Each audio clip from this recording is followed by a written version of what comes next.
Thank you, Donna, and welcome everyone to today's webinar, Opportunity 360 Stories from the Field. As we thought about how to mark the second anniversary of Opportunity 360, we decided to bring together a group of people that have used the platform to further their work. When Enterprise first conceived of Opportunity 360, we could not have predicted the way the platform would take off, not only in the community development world, but across sectors like public policy, education, and more. We have had more than 300,000 measurement reports downloaded in the 2 years they have been available, not to mention the countless visits to the Community Engagement Toolkit and the Partner and Evaluate pages. Today's panel includes 4 practitioners from across a variety of sectors who are using Opportunity 360 in a number of ways. We are excited to share their stories with you. First is Scott Strawbridge from the Housing Authority of Fort Lauderdale in Florida. And next will be a teacher and Fulbright scholar from Philadelphia, Satoya Wright. After Ms. Wright, we will hear from Frank Ridzi, who is involved in both philanthropy and higher education. And we'll wrap up today's presentations by hearing from Colleen Coyne of KaBOOM, a national funder dedicated to increasing access to play spaces across the country. Before we start, I wanted to take just a few minutes to do a refresher on Opportunity 360 for those who may be new to the platform and the measurement reports. Opportunity 360 is built on a framework of pathways and outcomes. We start with pathways because that is where our work happens. As you can see, there are 4 pathways, starting with policies and systems, moving to neighborhoods and networks, and then we move to homes and buildings, and finally people. These pathways are not mutually exclusive and often interact with one another. A project or initiative can impact multiple pathways, and efforts in one pathway can influence work in others. Opportunity outcomes are the results of our work. Outcomes are what makes our work meaningful and how we measure progress towards success. Enterprise leveraged our collective experience and expertise with a review of the existing landscape of opportunity measurement. We landed on a set of outcomes that includes 5 key domains: housing stability, education, health and well-being, economic security, and mobility.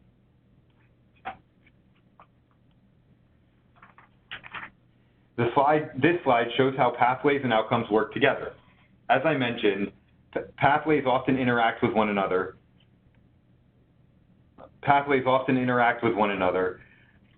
And have a direct impact on the outcomes we see in communities. When those pathways are wide and clear, outcomes improve and success is at hand. However, when pathways become narrow or ineffective, outcomes can decrease. The Opportunity 360 website is made up of 4 toolkits. Each of these holds resources and examples of how to use these tools to create community transformation. For today, we are going to focus on the Measure Toolkit and the measurement report specifically. Because of the stories we are highlighting today, I did want to spend just a few slides discussing those measurement reports. These free resources are available on the Measure tool of Opportunity 360. Measurement reports are 25-page documents for every census tract across the U.S. and include more than 150 indicators from 37 different sources.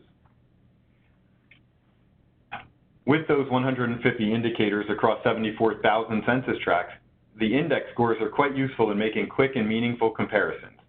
With just a little level setting on percentiles, these graphs can be used with a wide variety of stakeholders, including community members, developers, public officials, and others, all on a level playing field.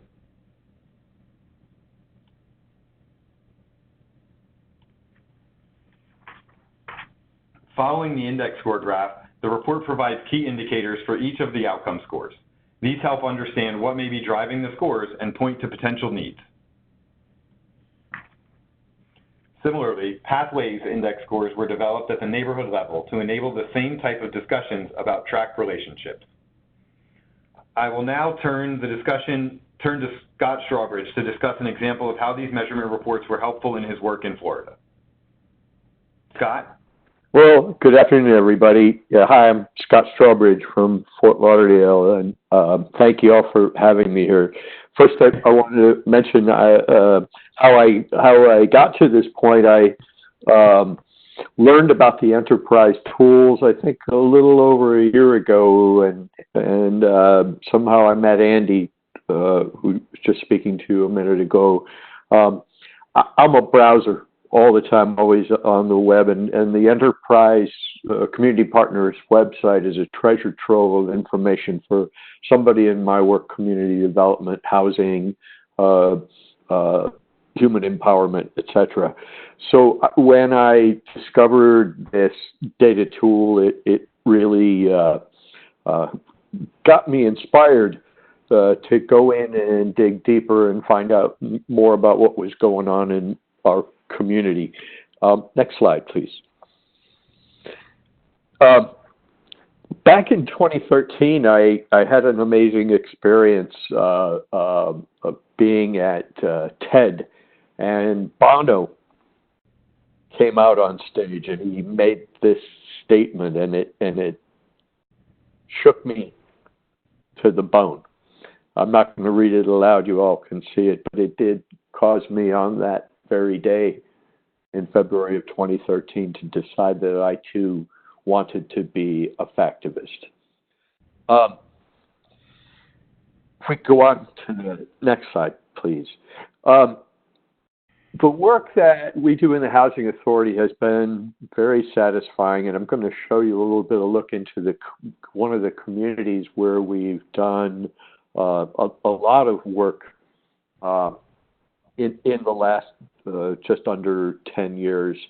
And that was to tear down about 500 units of old public housing and build that turned out to be about a $280 million investment in new housing in that community. And along the way, as we tried to improve the public realm to help address folks' health, and knew there were high rates of diabetes and other incidences of things we didn't, as housing people, fully understand. But we began a journey into what we now know as the social determinants of health.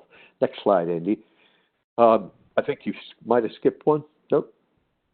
There we go. I'd like to just touch on this for a minute, because this is a foundation for why I put the comparison together that we're going to show you. Our work in housing caused us to become partners with the Regional Health Planning Council and the Centers for Disease Control and the YMCA and a bunch of local actors. And over the course of a couple of years, we were doing community-based, place-based research, and others in academia were studying. And in 2016, Harvard School of Public Health came out with a proclamation that your zip code is a more accurate predictor of your future health outcomes than your DNA. And here's a chart that comes back to us actually through an enterprise partner that breaks that down a little bit more to explain that the factors that impact our health and well-being, only 20% are clinical in nature. And it might be a little hard to read this, but many of the things we do in housing come into play as jobs and education, transportation, housing, air and water quality, social cohesion. All these factors play in and they interplay. So we've taken that a lot more seriously, and when the enterprise data came along, it really started to open our eyes. Next slide. So here's an area in Fort Lauderdale, and I want to just take you through this real quick, where it's a community redevelopment area, meaning there's special taxing, and for these 5 census tracts for the past 24 years, they've had the capacity to have special investment to eradicate slum and blight, build affordable housing, and generally raise up the lot in life for the residents of these 5 tracts. And so each of them are described there, and after the 24 years and trying to better understand where we're at, I was able to aggregate some data from Opportunity360 to see how work collaboratively the community is doing in these zip codes. Next slide, please. So here's our housing stability scores. We're the area called Northwest Gardens, the 77. I'm kind of proud of that we've got very stable housing up there. And It also actually happens to be one of the first LEED certified neighborhoods in the world. Downtown, the bottom one, the bottom two have actually had a lot of investment. Progresso and Flagler Village have had a lot of investment, public and private, in market rate housing. And so these stability scores we found to be kind of an interesting study from a local perspective. Next slide, please. Here's where things change up a little bit. That same downtown area that has a low housing stability score seems to have a very high education score, particularly as compared to the other 4 census tracts in that empowerment area. Let's go on to the next one. And health and well-being. This, as I mentioned about our social determinants, this is concerning to see disparity like this in our community. For me personally, for the work that I do, this compelled me to do some things I might not have otherwise done. Next, and I'll talk about that in a minute. Next, economic security. Again, remarkable disparity across the one against the other 4 tracts. Let's go on to the next one. Mobility, we're working on our mobility all across the city, and I wasn't surprised for our local knowledge to see none of the communities scoring as high as we would hope for them to be, or as high as the regional or national expectations. So that to me does tell us something we know regionally. We've just passed a penny tax to improve our transit. What this graph doesn't tell you is that the community in the downtown, the tract 425, 1% of them use mass transit to get to work. And in 415 and 414, it's between 11 and 13% that rely upon it to get to work. So I've been off talking to the transit folks about equity and how they spend the penny, and how maybe an equal apportionment of money may not exactly be the next most appropriate thing to do. Next slide, please. So neighborhoods and networks matter, and we heard that in the 360 data. Let's go on, next one, please. And so we looked at social cohesion and said, well, that certainly lines up with all the other data that we've seen. There's work to do in placemaking and getting folks to know each other better and interact in the community. Next, please. The environment, there's a little bit of a story in our community that as you see the environmental numbers rise up. On your far left is a community that has known environmental contamination and folks with a disparity of cancer and other life-threatening illnesses. Next slide, please. Community institutions, one would expect a downtown to have a dearth of them. We do have colleges and museums and parks and libraries and wonderful amenities. I think still the other 4 tracts are seeing a need to have some further investment or improvement in this area. Next, please. So what happened after I did all of that? I got kind of started thinking about how could I turn the data from a compelling case into a common cause. And that was that idea of being a factivist, of not just reading the data and shrugging my shoulders, but saying, how could I put this to use in my world? And some of the ways that we've done that in the last few months, the last less than a year,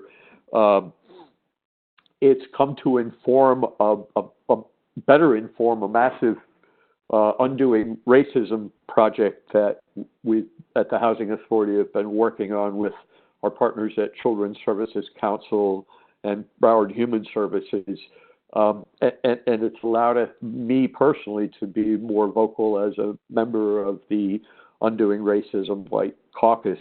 It's also informed our team of 22 community health workers in our partnership with the Y, where we have feet on the ground addressing health and social needs on an ongoing basis. It caused me to resurrect something I had partnered with a community member on a couple years ago. In 2017, we came up with a term, a language we call the SHE lens, S-H-E, 3 community questions that could be asked for any change going on in the public realm. The 3 questions are, is it sustainable? Is it healthy? And is it equitable?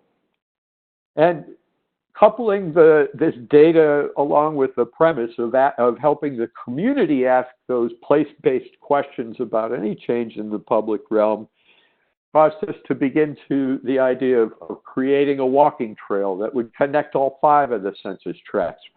You saw the title, it's entitled The Old Dillard Trail, a healing place and a connecting place, and a place where folks can actually work on their health through the simple, thoughtful act of walking. I've shared the data and built partnerships with the Florida Department of Health, with Broward College, the Broward Regional Health Planning Council, our Metropolitan Planning Organization, our principal transit providers and planners, the Greater Fort Lauderdale Alliance, which is our countywide economic development, basically our major chamber of commerce, the City of Fort Lauderdale Department of Sustainable Development, has asked me to help them work on some social justice policy and other enhancements to their long-range plan. And the Parks and Recreation Department has stepped in, and actually Phil Thornburg from Parks took a walking tour on the trail with me just a week ago. And the data really helped me to tell the story and open folks' eyes to the fine grain of what's going on in our community. We score very high across the country in many of our attributes, and still there are problem areas, or I'll say areas that need extra focus. And 360 has been very beneficial to me, and I hope to our community, in bringing greater focus to those areas where equity needs an extra touch. So that's pretty much where I'm going to leave it off, except I'm looking forward to hearing the other presentations and to hearing your questions as we go forward. So thanks a lot for your time. Thanks so much, Scott. And next we're going to hear from Satoya Wright from Philadelphia and how she's been using Opportunity 360 in her classroom. Satoya? Hello. Yes, hello. Yep, we can hear you. Hey, good afternoon. My name is Satoya Wright. I currently live here in Philadelphia. I've been here, this is my 3rd year now.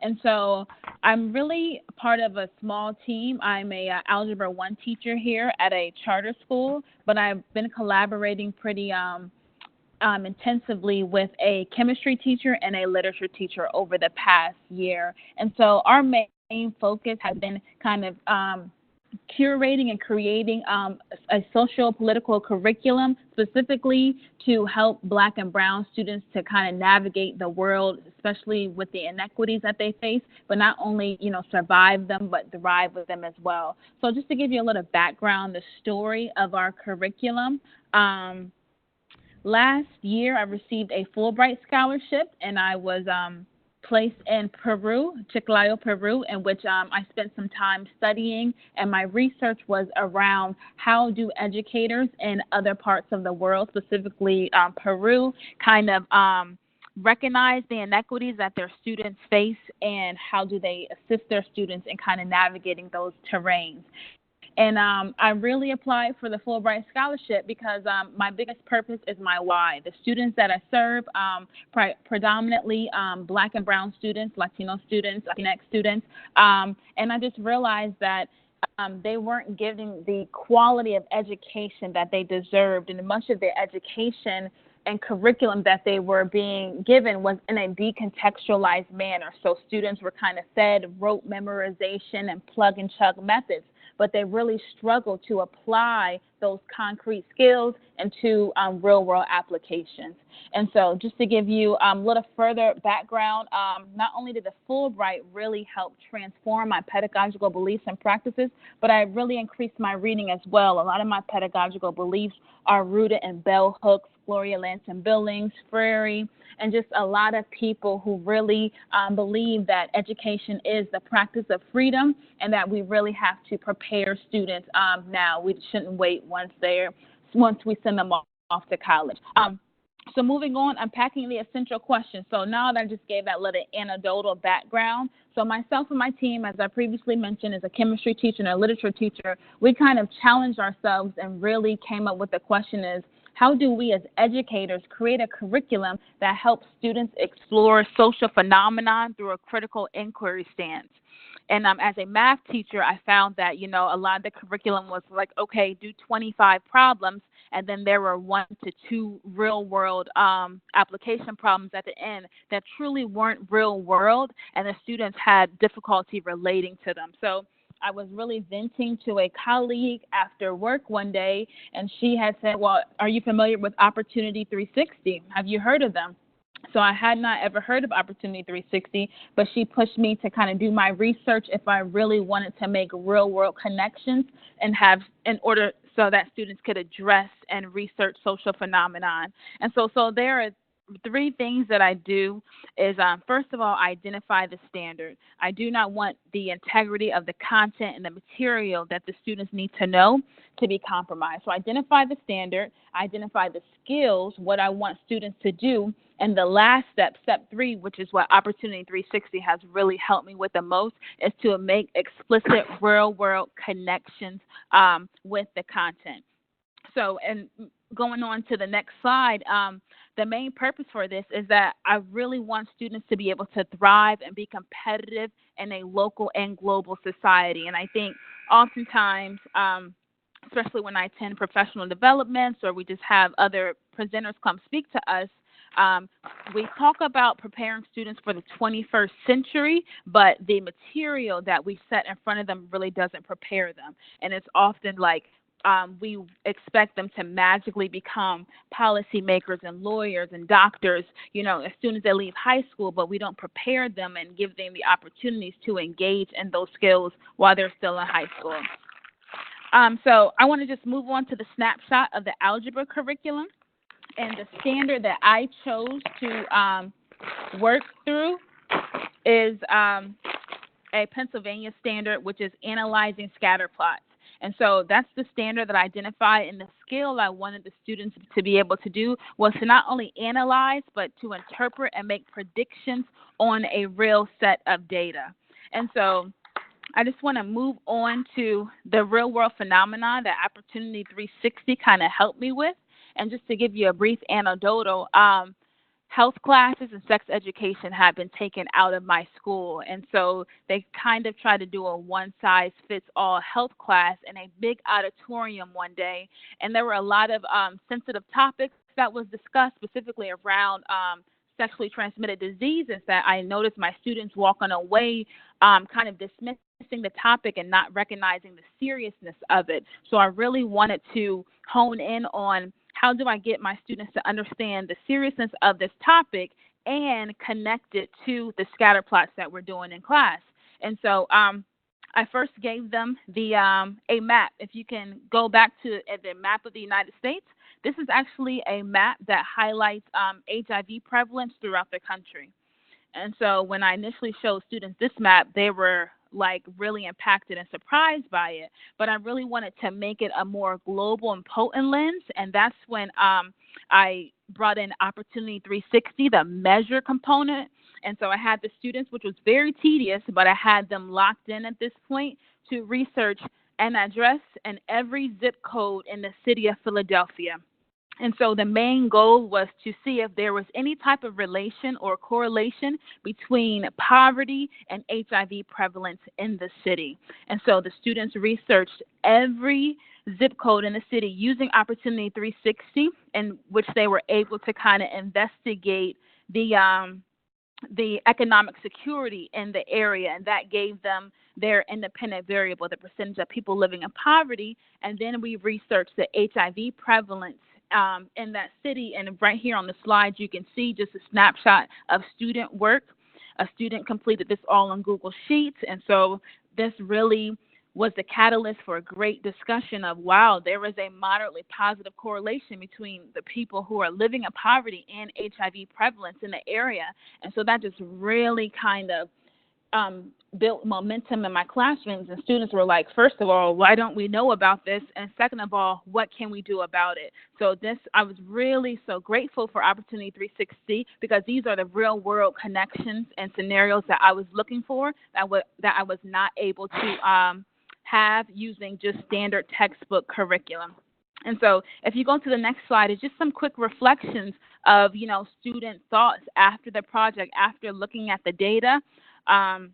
One student said, I just want to start off by saying that life itself would be hard to live without my connections and resources I have now.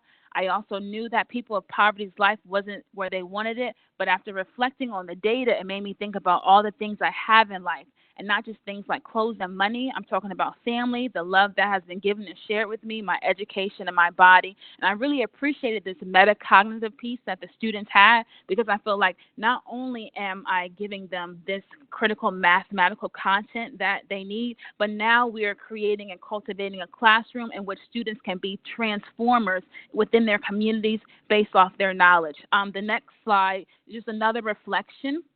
A student says, my initial reaction was not being really surprised at what I was researching. The data represents themes I've heard many times before, but this is just another reason to do something about this issue.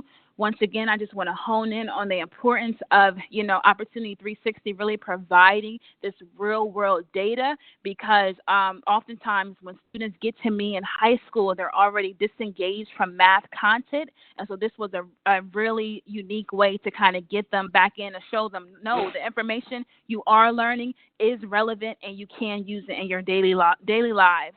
And so my last couple slides is I wanted the students to do action. So now that you know this information, I don't necessarily care that you know it. It's what are you going to do with this information now that you have it.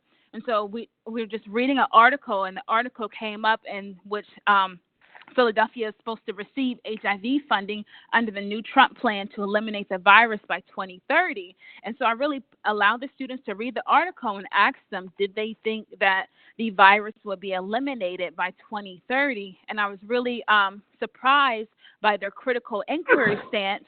And they were like, no, Ms. Wright, I don't think it will happen because not enough people know about this issue. So while it is an ambitious goal, we need to get the information out there more. So I actually had the students respond to the editor about this topic, and this is just the last slide. And I kept all the student reflections raw so you guys can see true student reflections. And the student says, Aloha, Philadelphia Tribune. I'm a student located in the west side of Philadelphia. I'm writing to you today because over the year in my algebra class, we've been learning about HIV and the correlation it has with poverty. You see, my teacher, Ms. Wright, has been expanding our vision on the subject. She's even showed us scatter plots, graphs that show whether two things are related, which show a direct correlation between the subjects. It's a positive, moderate correlation and it's strong, which has an increasing trend line. So as poverty increases, so does HIV prevalence.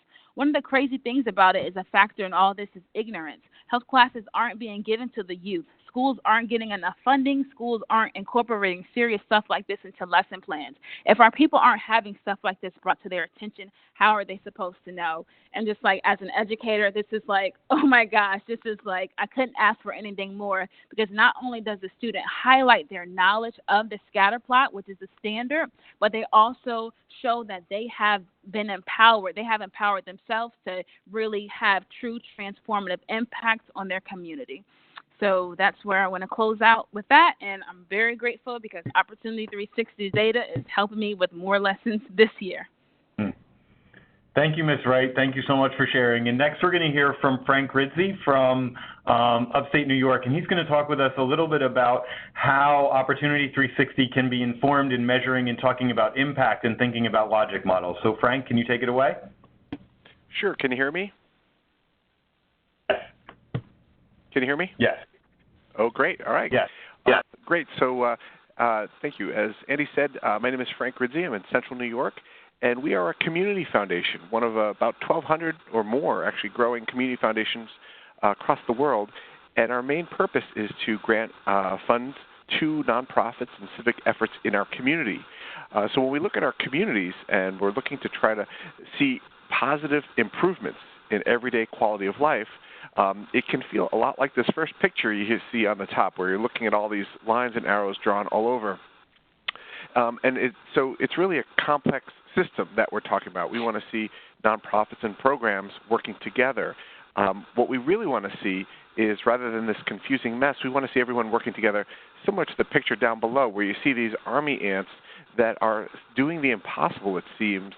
They're climbing from one piece of wood to another by climbing on each other's torsos and really working together. And that's really the concept between what the literature talks about as a complex adaptive system. We're trying to do complex things like solve poverty, unemployment, housing problems, all the things that you see in Opportunity 360. And we're trying to do it in ways that seem impossible until we start to adapt in relation to one another, like these ants are doing, or even these T cells are doing in this other picture. And so basically, Opportunity 360 is very helpful to us because it gives us a shared goal. It gives us, such as these ants crossing over to the other side, it gives us a shared focal point by making data about our community available to us, and we can then rally people around or encourage people to rally around goals that they choose. So that's conceptually how Opportunity 360, what it does. If we go on to the next slide, I'll just sort of talk a little bit about what it sounds like in professional jargon. If anyone has heard of the results-based accountability, or RBA approach, here you have a slide that a vendor that runs a product called Clear Impact said we could use. I think it really depicts the idea of results-based accountability is that you have programs such as this, the box that you see in the bottom. Actually, I don't know that you can see my cursor, but you can see where it says % who get living wage jobs. That's a program. That's a job training program. And the idea is that when these customer results add up, and you have many organizations doing this, you see that if you follow that arc, that arrow that goes up to population results at the top, you start to see population level changes. And that's, in a nutshell, what results-based accountability is. If you go to the next slide, you realize that it's not just one program, but a whole bunch of programs. See all these little boxes in the smaller circle. And all these organizations are working together with shared goals. You can start to add them up together.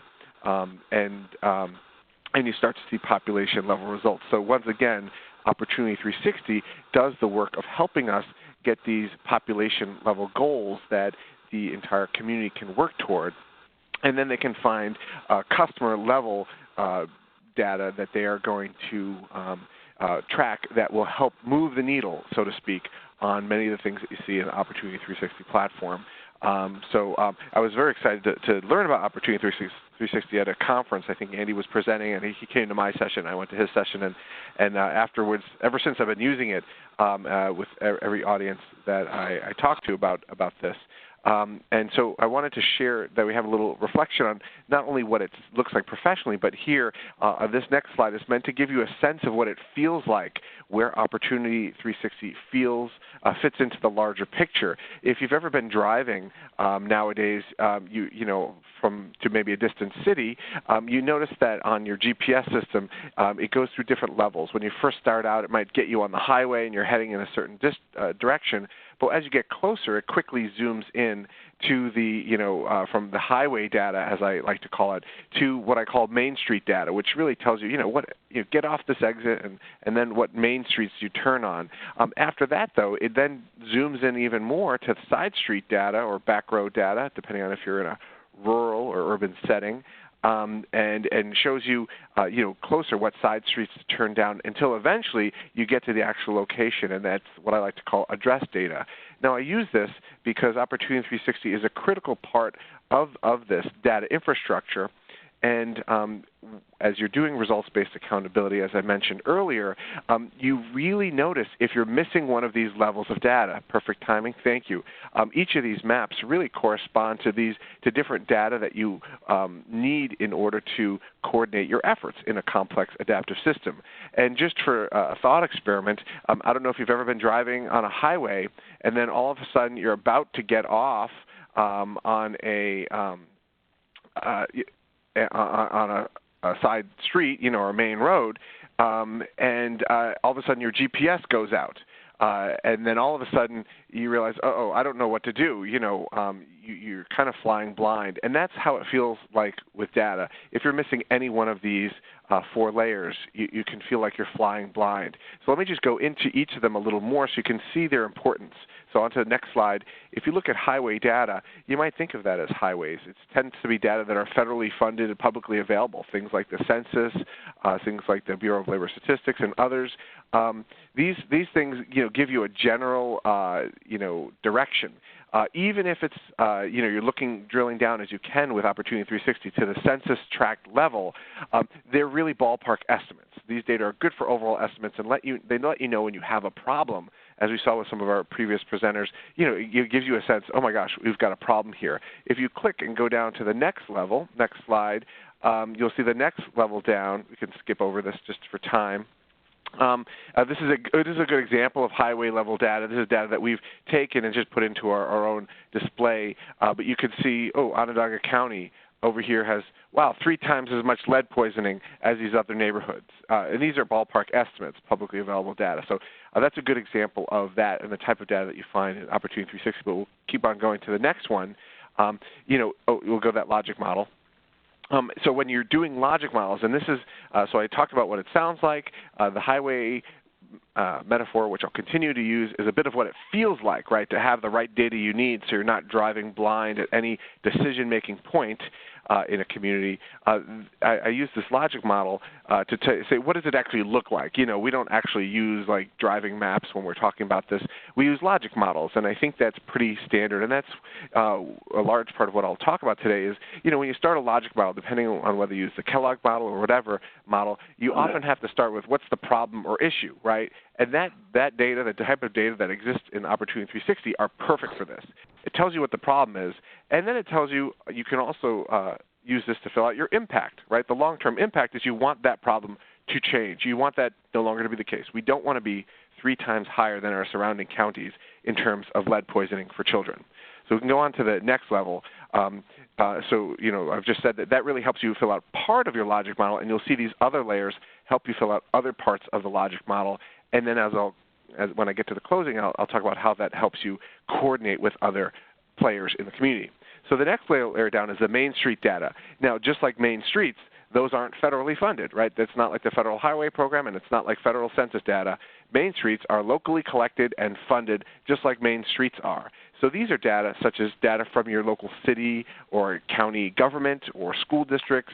They have local nuances, and really, in order to get these data, you do need to usually work with your local health department or your city police department or your school district. Now, the key thing here is you can't do this for everything that you just might be interested in. You only do this for things where you already notice you have a problem. So you really rely on that Opportunity 360 level highway data up at the top to find things that are big problems for a community.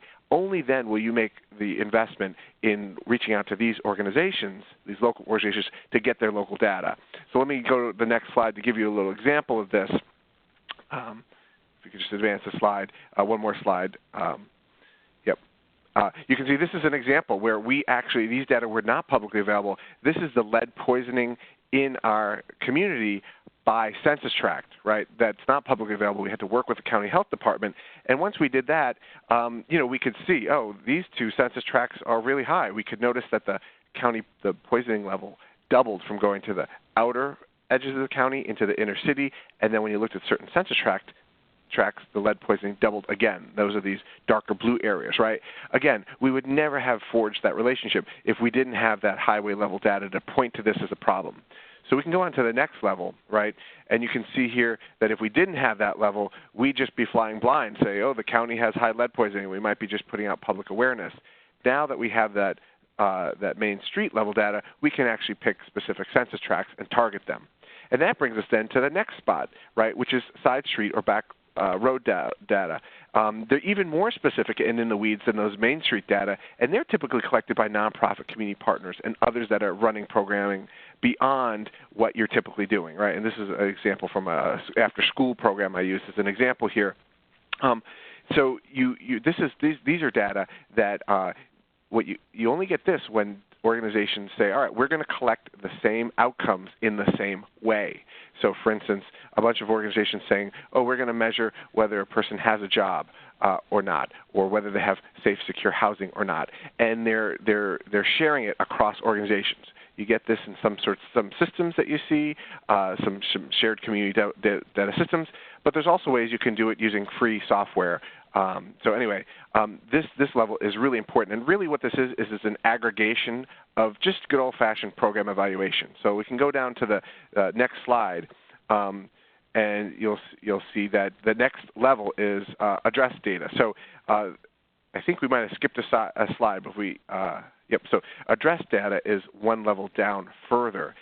That's the stuff that you can't share without an MOU in place. That's people's names and their information. Oh, this is John Smith. He lives at this address, and he doesn't have a job, or he does have a job. And so that's that last level. And that, as I'll talk about, is really important for the frontline delivery staff. If they don't have that information, they don't know who to reach out to for what programs. So we'll go to the next slide, and you can start to see the logic model. Go again to the next one there. Yep. So here you can see these things start to fill out. This is a perfect slide here, where I started out by using the overall county data for the problem and the impact. The long-term outcome, which you see is the second to last on the right. For a logic model, right, that's something that you can actually move. That would be lead poisoning in a specific census tract, for instance. The medium-term outcome might be lead testing increases in target locations. Maybe we pick that neighborhood and we say, we want to increase lead testing, right? And the short-term outcomes might be, lead testing increasing among my organization's clients, specifically just, reaching out to my people. So hopefully you could get to see how these different layers fit together. I think we might have skipped over a slide. So this really pulls it all together. You've got this highway level data that's really great for identifying major problems, right? And it's great for that the part of the logic model that I pointed out. And funders really care about this. Funders like us, government, really care about it. Where to get it? Opportunity360. That pulls together all these other things, and it's free, right? Rather than having to go to the census yourself. The Main Street level data I mentioned, coalitions, groups working together around something you've identified up at that highway level data. That's who wants to use that next level, right, down. And they want that because it's something they can actually move, right? It's not a ballpark estimate. It's a count, number of kids poisoned by lead, number of kids reading on grade level, that kind of thing. Then you get to the side street data, and that's coordinated across organizations, as I shared. I think some of those images you saw of the bar charts that were sideways they look the same whether it's for your organization or for a bunch of organizations added together. But you're basically aggregating the shared outcomes measured across organizations. And again, you wouldn't want to do that for everything, just things that you've identified are key problems. And at the final level is the address data. That's critical for or people who are doing outreach for community programs and being able to figure out exactly who needs job training, who needs transportation, et cetera. So if you go to the next slide, and I'm getting low on my time, you basically, as I mentioned, you've got basically a logic model: community need, activity service, outputs, outcomes, and community impact. But what you can do once you've got all these things aligned is you can do what we call a nested logic model. And here's a great example of that, right? Funders are going to put out an RFP, and they're going to make grants to try to reduce the lead poisoning in the county. That's the Opportunity360 level data, that highway data. Coalitions, though, they realize, that's going to take a long time to move. We can't wait the 5 years before that estimate comes out again, or the 10 years. We're going to coordinate work in targeted areas and our outputs are the number of organizations with coordinated services. And what we want to see is a decrease in lead poisoning in target areas. They might pick these census tracts or neighborhoods, and that's the Main Street level data. Then on the side street level data, you have the different programs or organizations that are part of that coalition, right? So it might be your Head Start, it might be your Salvation Army, your Catholic Charities, your different neighborhood programs, and they are providing coordinated services. They're looking at number of clients served, and for instance, this is an example. They might be trying to increase the clients with lead-safe homes. And then further down is within those is the case managers. They want their to outreach and recruit participants, and they're looking for the number recruited, and they want to decrease the number of clients untested for lead that are on their caseload. So what you see is that all these things kind of roll together, and when you have something like Opportunity360, which I share wherever I go, it saves you the time of trying to pull all those data together. That's probably the most complicated data collection part, because if you think of it, it's like a funnel. You start at the top. You need to be able to browse and look at all the different potential needs of the community. And once you identify the hotspots, then you only do those lower levels there for the hotspots, right? So you don't waste your time trying to collect years worth of data. You can really pick the hotspots with that top level of highway data and then spend your time drilling down to the data that you need to make this complex system adapt to each other. Funders, coalitions, providers, case managers, all adapting what they're doing to each other and feeding into each other so that one outcome leads up to the next, leads up to the next, and leads up to eventual community change. So I'll pause there because I think I'm out of time. Thanks, Frank. And we're going to bring it home hearing from Colleen from KaBOOM, talking about how KaBOOM has embedded Opportunity360 in their community engagement process. So Colleen, take us home. Thanks, Andy. And I'll try to keep it relatively short so we still have time for questions. If you can skip ahead to the what is KaBOOM slide, that'd be great. So KaBOOM is the national nonprofit dedicated to play. We partner directly with communities across the country to transform play infrastructure. Our main focus is on playgrounds, multi-sports courts, and adventure courses, with the goal of creating innovative and safe places for kids and families to play. For our process, KaBOOM uses what we'd refer to as the community build model. You could think of this as like a modern-day urban barn raising, or similar to how Habitat for Humanity approaches building new homes. We really want community members to be the ultimate drivers of what's happening with the play infrastructure and resources in their community. So having them be involved through our screening and confirmation process when actually applying for the grant, and then also ultimately involved in both the design and planning of the playground build, culminating in a day-long event where volunteers from the community and our corporate sponsor or foundation sponsor that we're matching funding with for the opportunity to come out and participate in this playground build together. For this process, as I did mention, we do have a screening and application phase, as most nonprofits do, and we have really been working to develop how we look at the communities that we're partnering with and how we're strategically driving where we are doing our work. And so as we've been identifying community partners, we've been involving the criteria and eligibility requirements that we're really looking at and considering, with the ultimate goal of having a better understanding of the lived realities of the communities that we want to partner with. And so, throughout our process, we are asking communities to do asset mapping and bring resources to the project. We want to both be able to provide better context and information to them up front, but then also have a better understanding of, how we can be flexible and meet them where they're at. So traditionally, KaBOOM would really look primarily at two factors, both related to income indirectly, or directly or indirectly. The first would be the median household income of the census tract or community program where the proposed new play space is. And the second would be the number of kids eligible for free or reduced price lunch in that community. And we know that this is increasingly less and less accurate when it comes to thinking about the full picture of what resources and gaps exist within communities.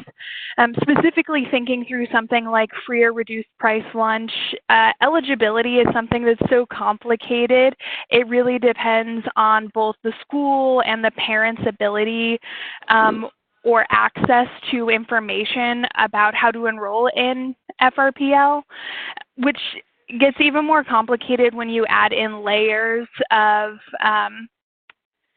different community and cultural norms. And so we realized pretty quickly that that wasn't going to be an effective metric to look at in the long term. And as we started that transition, public school districts across the country have also phased out of using FRPL to providing free lunch for all kids enrolled in their program in order to eliminate any resource gaps. And so around that time, I found Opportunity360 through a newsletter about the community that I work in DC. It's a local newsletter where folks send out information about the community and start to think through different resources or things that are needed. And they sent one of the measurement reports specific to our census tract. And, I started to read through it and was really interested in the different levels of data that were available about communities and how Enterprise was able to pull them all together into one really user-friendly tool that was also free nationwide and could go as discrete as the census tract level. As a nonprofit employee, I end up working with a lot of free data from around the country, and having it be free is always wonderful because it means it's more accessible, but it also means that data might not be as useful as it possibly could be because it often comes with loose interpretation or isn't available at quite the scale that Opportunity360 is. So in the last 2-ish years, we've made the transition to thinking less about strictly income and how that defines the picture of what a community needs or what need exists there, to thinking more holistically about what are the different factors that are impacting community members, residents, kids as they move through their lives. So on my last slide, I've got a few examples of how KaBOOM is working with Opportunity360 internally to our organization. And so the first is kind of just a screen capture from our application, at least how we view it internally with the different,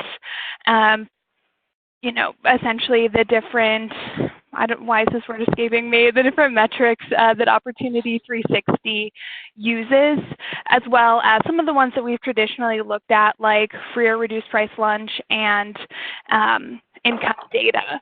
This community that I've highlighted is a particularly interesting one because it is a community that was impacted by Hurricane Harvey. And what was really useful about the opportunity assessment was that it allowed us to provide more context for some of the things that were happening in this community. Particularly, it was the lowest income census tract within this city in Texas, and they were not receiving any FEMA funds because they were outside of the major city where a lot of the funds ended up being focused, but because of their extremely close proximity to a very high-risk flood zone, this community sustained a lot of impact and damage from Hurricane Harvey that they were struggling to communicate effectively with FEMA, and through our conversations, they were ultimately able to kind of share with me what that looked like, and I was able to use data from Opportunity360 to communicate that both internally and externally to KaBOOM in order to help people fully understand what the need there was because of Hurricane Harvey and the data that I was able to show to back up what the community had been saying. And ultimately, that community has been able to take receiving one grant and turn it around to receive several others, which have to do with more straightforward infrastructure projects, so adding things like sidewalks or lamp posts to this community where they will ultimately have a new play space. This is a really limited scope of view of how we use Opportunity 360 at KaBOOM. There's a lot of new ways that we're thinking about incorporating it into our work, but I just wanted to provide a very quick overview of some of the ways we started to use it. Great. Thank you so much, Colleen. And we have one question. If you have other questions, please go ahead and type your question into the Q&A box. This question is for Ms. Wright. Did you receive pushback from the school or from parents? And what kind of school system or what kind of system do you have which allowed you to be so progressive with your lesson plans and content? I was in the principal's office a lot the first year. So I got in a lot of trouble. But I think one thing that really helped me is that my student test scores were the highest in our school. And so after admin saw that, I guess they were like, wow, what she's doing is working. And then after getting the Fulbright, I mean, as bad as it sounds, that kind of legitimized me. So yeah, so I did receive a lot of pushback. And also, in talking about pushback from parents, I actually have to call a parent today. Yes, to answer your question, yes, specifically around a topic like HIV and all the intersectionality that you have to discuss within that topic. But when I send my syllabus out on the first day of school, I'm very transparent, back to school night. And I think just one thing that has helped me is kind of give reminder beforehand of what this lesson is coming out is going to be a sensitive topic. If you're really against it, then I can excuse your child from this lesson. But also, I'm really pushing that we're in the 21st century. Our world is changing, and I want our students to be active local and global citizens. So, yeah, but it's Great. A lot of pushback, but I'm ready for it. Thank you so much. Seeing no other questions and being at time, I want to thank our panelists for their time today, and I want to thank the audience for being present for our webinar. Thank you so much, everyone, and have a wonderful day. Thank you. Thank you.